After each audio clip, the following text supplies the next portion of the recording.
Mon mari m'a préparé un verre, mais l'odeur était étrange. À peine avais-je approché le verre de mon visage qu'un parfum métallique envahit mes narines, me donnant la nausée. Plutôt que de le boire, j'ai changé discrètement mon verre avec celui de ma belle-sœur, qui m'avait toujours fait vivre un enfer. 30 minutes plus tard, elle s'agrippait à la table, les mains tremblant de façon incontrôlable. « Tu ne veux pas goûter le cocktail que j'ai préparé spécialement pour toi, chérie ?» demanda mon mari, Fernando, avec un sourire étrange qui ne touchait pas ses yeux. J'étais assise à la table élégante de ma belle-sœur, Bianca, dans sa maison de la capitale, où nous nous retrouvions chaque mois pour un brunch familial. Le verre devant moi dégageait une odeur bizarre, presque métallique, qui me retourna l'estomac. À 29 ans, je n'aurais jamais imaginé me poser la question. Mon propre mari essayait-il de m'empoisonner ? Mais après 3 ans de mariage et une multitude d'intoxications alimentaires accidentelles, j'avais appris à être prudente, surtout quand Bianca était impliquée. Elle avait un talent pour manipuler les situations de façon à ce que je finisse toujours malade ou humiliée, avec ce même sourire innocent que Fernando affichait maintenant. « Quelle attention de ta part ?» répondis-je en forçant un sourire, tandis que mon esprit fonctionnait à toute vitesse. L'odeur qui s'échappait du verre était différente de tout ce que j'avais pu sentir auparavant. Cela me rappelait ce jour, le mois dernier, où j'avais fini aux urgences après avoir bu un thé chez Bianca. Les médecins n'avaient pas su expliquer mes symptômes, et elle avait insisté sur le fait qu'elle l'avait préparé exactement comme le sien. Bianca m'observait attentivement depuis l'autre côté de la table, remuant distraitement son propre verre, encore intact. Fernando est devenu un véritable expert en cocktail ces derniers temps, commenta-t-elle avec un sourire en coin. Il a testé différentes méthodes rien que pour toi. La façon dont elle avait insisté sur « pour toi » me fit frissonner. Ces derniers temps, j'avais remarqué que Fernando passait de plus en plus de temps chez Bianca, prétextant qu'il préparait une surprise pour notre anniversaire. Mais quelque chose ne collait pas. Les conversations à voix basse qui s'arrêtaient dès que j'entrais dans la pièce, les messages étranges que j'avais aperçus sur son téléphone, et maintenant, ce verre à l'odeur suspecte. Je soulevai le verre, feignant d'en prendre une gorgée tout en scrutant leurs expressions. Fernando et Bianca échangèrent un regard rapide, ce qui ne fit que confirmer mes soupçons. Faisant mine de consulter mon téléphone, je me levai brusquement. « Oh, regarde ça, il faut que je passe un appel urgent pour le travail. Bianca, tu me permets d'utiliser ton bureau ?»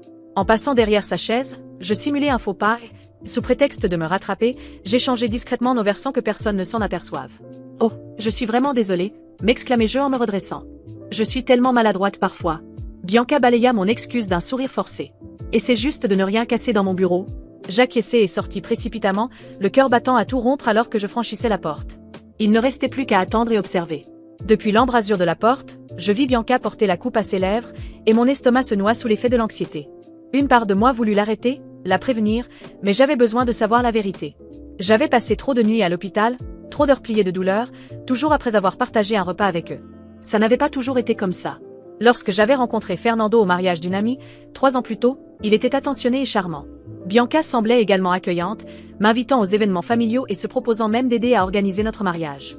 Mais avec le recul, les signes étaient là, la manière accidentelle dont elle renversait ses boissons sur mes vêtements lors d'occasions importantes, ou comment ma nourriture semblait toujours avoir un goût différent lorsqu'elle cuisinait.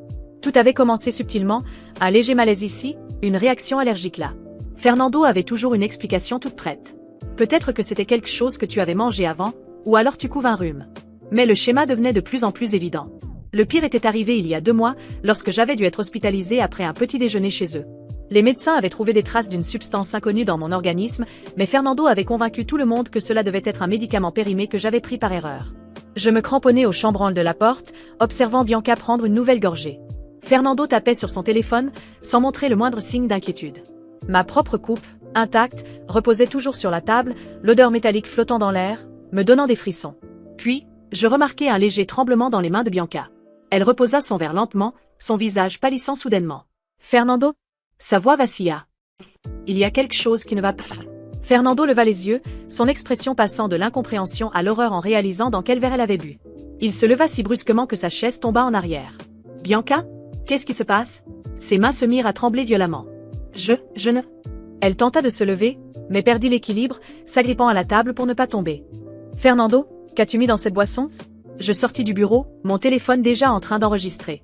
Fernando était maintenant à côté de Bianca, son visage livide. « Ce n'était pas ton verre ?» murmura-t-il, mais le silence de la pièce fit résonner ses paroles comme un aveu clair.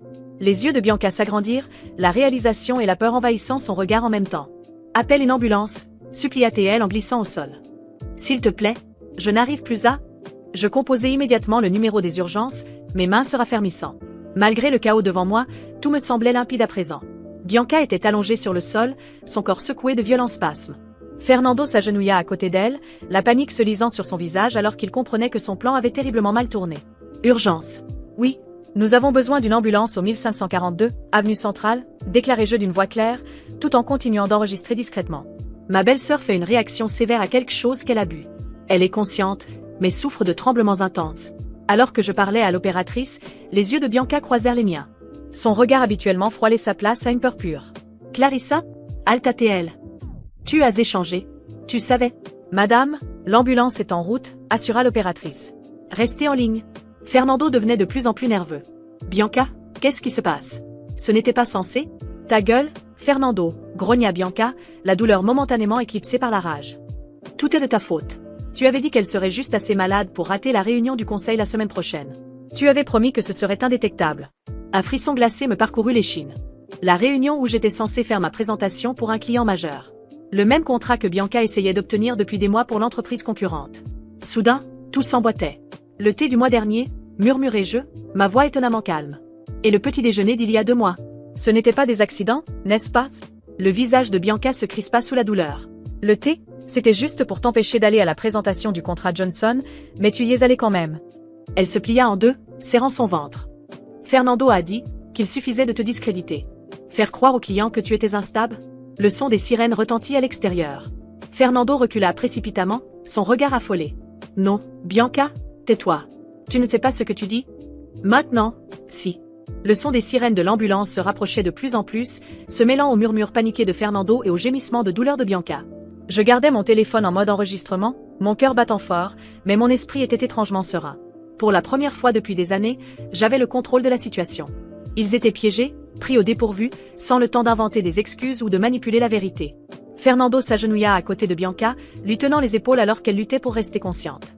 Ses yeux étaient écarquillés, sa respiration saccadée, mais il n'avait pas l'air réellement inquiet pour elle. Il était terrifié par autre chose, ce qui allait suivre. Bianca, tiens bon. L'ambulance arrive, murmura-t-il, mais la façon dont ses yeux se posèrent sur moi en disait long. Il savait que j'avais tout entendu. Il savait que je savais. Les ambulanciers arrivèrent en trombe, leurs uniformes tranchants avec la décoration impeccable de la maison de Bianca. Ils posèrent quelques questions rapides, contrôlèrent ses signes vitaux et l'installèrent sur un brancard sans perdre une seconde. Bianca était pâle comme un cadavre, son corps secoué de tremblements incontrôlables. « Vous l'accompagnez » demanda l'un des ambulanciers à Fernando. « Oui » répondit-il immédiatement, encore sous le choc, et les suivit vers la sortie.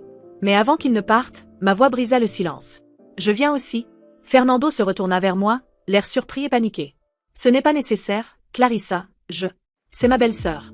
Et je veux m'assurer qu'elle reçoive les soins nécessaires. » Je croisai les bras, implacable. Il savait qu'il ne pouvait pas discuter. Il savait que s'il essayait de m'en empêcher, cela ne ferait que le rendre encore plus suspect. Il déglutit difficilement et continua à suivre les ambulanciers. À l'hôpital, l'attente fut interminable. Je m'assis dans la salle des urgences, observant les médecins aller et venir, tandis que Fernando faisait les 100 pas, se rongeant les ongles. Il évitait mon regard. La tension entre nous était insoutenable, mais je restais silencieuse. J'attendais. Quand un médecin finit par sortir de la chambre où Bianca était soignée, Fernando bondit de son siège. « Elle va bien ? Elle va s'en sortir ?» demanda-t-il précipitamment. Le médecin fronça les sourcils en consultant son dossier. « Elle est stable pour l'instant, mais nous devons savoir exactement ce qu'il y avait dans cette boisson. Nous avons effectué des analyses préliminaires et trouvé des traces d'une substance inconnue dans son organisme. » Fernando hésita. « Je ne sais pas. Peut-être une réaction allergique. » Un rire bref et amer m'échappa, le forçant enfin à me regarder. « Une réaction allergique, Fernando ? Sérieusement ?»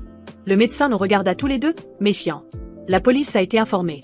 Comme il y a une suspicion d'empoisonnement, nous devons ouvrir une enquête et attendre les résultats des analyses. » Le mot police fit blanchir encore plus Fernando. Il tenta de garder son calme, mais je vis sa mâchoire se contracter. Je ne dis rien, me contentant de le fixer.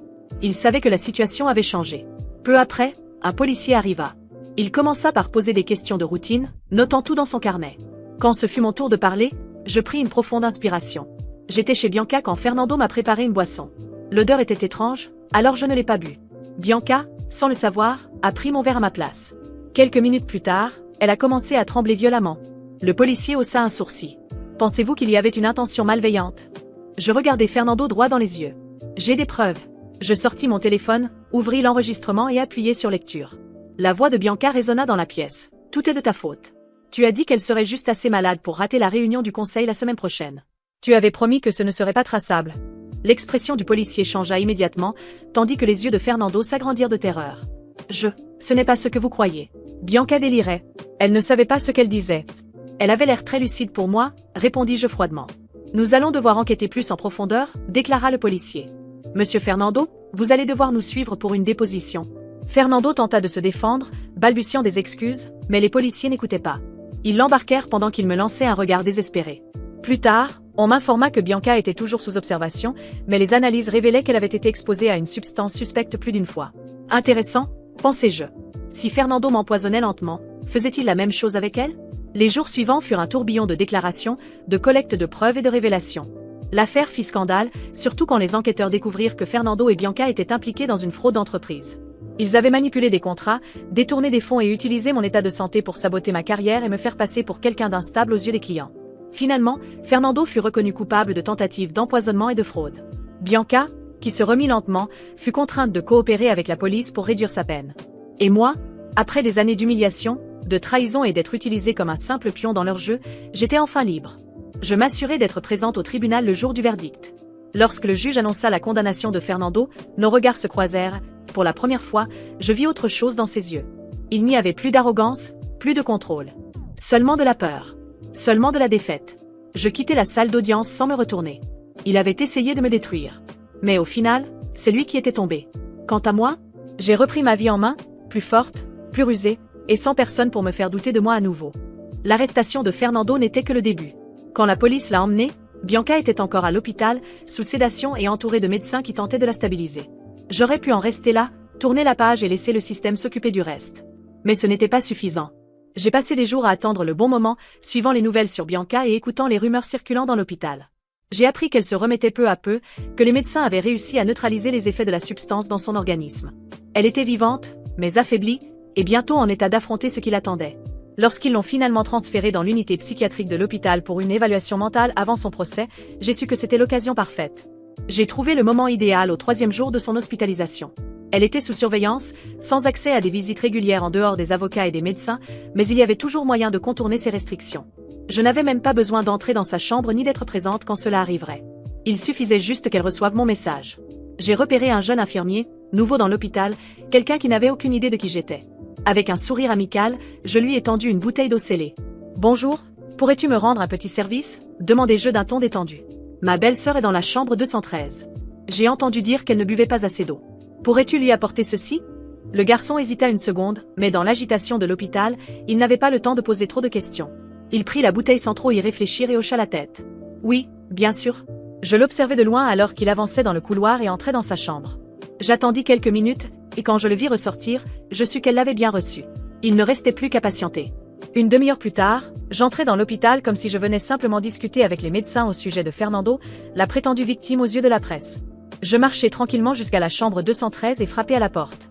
La voix faible de Bianca s'éleva de l'intérieur. « Entrez !» J'ouvris lentement la porte et pénétrai dans la pièce avec calme. Bianca était assise sur son lit, la peau pâle, les yeux fatigués, mais il restait encore une lueur d'arrogance en elle, bien que plus terne. La bouteille d'eau vide reposait sur la table de chevet à côté de son lit. Elle me regarda avec méfiance, cherchant à comprendre pourquoi j'étais là. « Bonjour, Bianca » murmurai-je en avançant lentement. Elle ne répondit pas. Ses yeux m'analysaient, cherchant le moindre signe de danger. Je baissai le regard vers la bouteille avant de la fixer à nouveau, me penchant légèrement vers elle. « J'espère que l'eau t'a plu. Je me suis personnellement assuré que tu la reçoives. » L'impact fut immédiat. Son corps se raidit, ses mains commencèrent à trembler légèrement. « Tu quoi ?» Elle regarda la bouteille, puis moi, puis la bouteille à nouveau. « Oh, Bianca ?» soupirai-je, baissant légèrement la voix. « Je t'ai laissé un petit cadeau à l'intérieur. » La panique s'empara aussitôt d'elle. Elle se pencha en avant, enfonçant ses doigts dans sa gorge pour essayer de se faire vomir. Ses yeux s'écarquillèrent, remplis d'une terreur pure. « Non, non !» Haltatait-elle, son souffle s'accélérant. La scène était pathétique. La détresse, l'incertitude, la peur absolue. Tout ce que j'avais ressenti chaque fois que je sortais d'un dîner avec eux, chaque fois que je tombais malade sans raison, chaque fois que je me demandais si je me réveillerais le lendemain. « Ça ne peut pas être vrai », murmura-t-elle, pressant ses mains contre son ventre comme si elle s'attendait à ce que quelque chose commence à la dévorer de l'intérieur. Je restai là, observant, savourant chaque seconde. Puis, quand je sentis qu'elle était sur le point de perdre complètement pied, je lui adressai un petit sourire et me levai. « Eh bien, c'était un plaisir de te voir, Bianca. Profite bien du cadeau. » Je me retournai et quittai la chambre sans ajouter un mot de plus. Ce n'est qu'une fois dehors, sentant l'air frais sur ma peau, que je me permis de rire. Elle ne le saurait jamais. Elle ne pourrait jamais en être sûre. Mais la vérité? L'eau ne contenait absolument rien. Le temps passa, mais la terreur dans les yeux de Bianca ce jour-là resta gravée dans ma mémoire comme un souvenir précieux. Après avoir quitté l'hôpital, je ne me suis jamais retournée. Je n'en avais pas besoin. Je savais qu'elle était piégée dans sa propre peur, ressentant chaque seconde d'incertitude ronger sa santé mentale. Les jours suivants furent un enfer pour elle. Bianca refusa de manger quoi que ce soit qu'on lui apportait, convaincue que quelqu'un essayait encore de l'empoisonner. Les médecins tentèrent de la calmer, mais elle perdit complètement le contrôle, exigeant des analyses toxicologiques, suppliant d'être transférée, hurlant qu'elle n'était pas en sécurité. À l'hôpital, elle devint un sujet de commérage. Médecins et infirmiers parlaient de cette femme paranoïaque qui tremblait à la simple vue d'un verre d'eau. Elle perdit pied. J'appris qu'une nuit, on l'avait retrouvée dans la salle de bain en train d'essayer de se faire vomir, alors qu'elle n'avait rien mangé depuis des heures. Elle fut déclarée mentalement instable et placée sous surveillance psychiatrique. Je n'avais plus rien à faire, si ce n'est observer de loin. La peur que j'avais semée en elle grandissait toute seule. Fernando, lui, subit son propre destin. Il fut condamné et envoyé en prison, où, pour la première fois de sa vie, il n'était plus personne. Sans argent pour s'offrir de grands avocats, sans contact pour le sauver, il dut faire face à la réalité comme n'importe quel autre criminel. La prison le brisa. Lui qui était si arrogant devint un simple détenu cherchant à survivre. Il ne fallut pas longtemps avant que des rumeurs circulent, il refusait même de boire l'eau, par peur que quelqu'un ne lui fasse payer exactement ce qu'il avait voulu me faire subir. Quant à moi, j'ai tourné la page. J'ai vendu la maison où j'avais vécu avec Fernando, me suis débarrassé de tout ce qui me rappelait cette période et j'ai recommencé ailleurs. Avec le temps, j'ai cessé de penser à eux. Mais le destin en avait décidé autrement. Bianca ne disparut pas totalement de ma vie. Quelques mois plus tard, par hasard, j'entendis une conversation à propos d'une femme autrefois influente, désormais internée de façon permanente. Une ex-femme d'affaires, riche et puissante, aujourd'hui réduite à une ombre d'elle-même, enfermée dans un hôpital psychiatrique de haute sécurité parce que plus personne ne pouvait gérer sa paranoïa. C'est ainsi que j'appris que Bianca ne s'était jamais remise. Je découvris qu'après son internement, elle refusait de boire quoi que ce soit à moins que cela ne lui soit apporté par un membre de sa famille. Mais, ironiquement, elle n'en avait plus. Sa famille s'était éloignée, ses amis avaient disparu, et elle était complètement seule. Lorsqu'elle fut transférée dans une clinique privée, elle devint une patiente ingérable, obsédée par l'idée que quelqu'un cherchait encore à l'éliminer. Une nuit, un infirmier, lassé de ses crises incessantes, posa un verre d'eau devant elle et lui dit « Tu crois que tu as été empoisonné? Alors ne le bois pas. Mais si tu ne le bois pas, tu mourras de soif. Fais ton choix. » On raconte que Bianca resta figée pendant des heures, fixant le verre, en larmes. Finalement, elle le but. Et elle survécut. Mais cela ne la calma pas. Au contraire. Elle se convainquit encore plus que ses ennemis attendaient simplement le bon moment. Je n'avais jamais eu besoin de la toucher. Je n'avais jamais eu besoin de faire quoi que ce soit, si ce n'est laisser son propre esprit faire tout le travail pour moi. Bianca vécut le même enfer que moi. Mais, à la différence près que moi, j'en suis sortie. Et moi, j'ai avancé. Je ne suis pas devenue amère ni revancharde. J'ai simplement compris que, parfois, la pire punition ne vient pas d'action directe, mais de la peur. Et, ironiquement, c'est Bianca elle-même qui me l'a appris. Elle avait tenté de me détruire avec du poison, mais au final, il n'a suffi que d'un simple verre d'eau pour la briser.